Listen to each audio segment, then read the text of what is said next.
ఎంతో ఆజానుబాహుడు, ఎంతో ఎత్తు కలిగినటువంటి వాడు, సున్నతి లేని ఫిలిస్తీయుడు. దావీదు అతన్ని కొట్టడానికి అతని బలాన్ని చూడలేదు, అతని పైరూపాన్ని లెక్క చేయలేదు, అతని ఆకారాన్ని చూడలేదు, అతని ఎత్తుని అంత లెక్క చేయలేదు. ఆయన తాను దేవుని మీద ఆధారపడి శత్రువుని ఎక్కడ కొట్టాడు తెలుసా? తల మీద కొట్టాడు.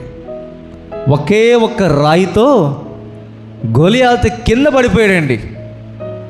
నీ జీవితంలో కూడా నీవు ఆధ్యాత్మిక జీవితంలో ఎంత బలవంతుడవైనా నీ ఆత్మీయ జీవితానికి నీవు రక్షణ అనే శిరస్నానాన్ని, ఆ యొక్క హెల్మెట్ని నువ్వు ధరించుకోకపోతే అపవాది కూడా నీ ఆలోచనల మీద, నీ తలంపుల మీద దెబ్బ మీద దెబ్బ కొడతానే ఉంటుంది.